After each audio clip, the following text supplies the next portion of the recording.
Chris Mason, BBC News. If the Democratic Unionist Party don't go back into government in Northern Ireland after all of this, does it ultimately amount to a failure? Question to both of you.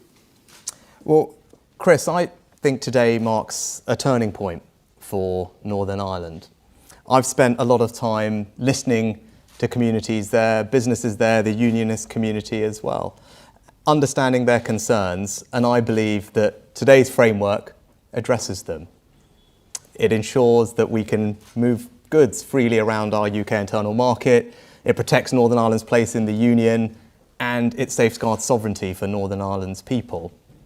But I also recognise that parties and communities across Northern Ireland will want to take the time to consider the detail of what we're announcing today, and we should give them the time and the space to do that, and I fully respect that. But I believe that what we have achieved today is a real breakthrough.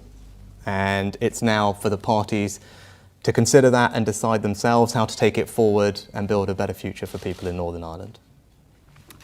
I think it's historic what we have agreed today and what we have achieved. And indeed, a lot will happen.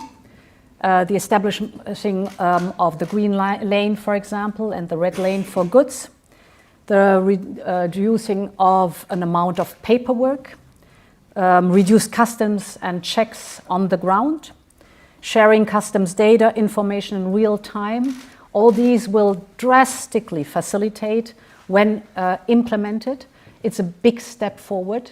And I think what is exceptional is that we managed to find an agreement for solutions that will protect our respective single markets.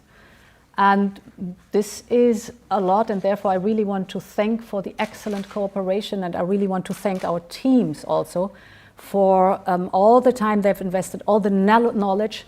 The result is extraordinary.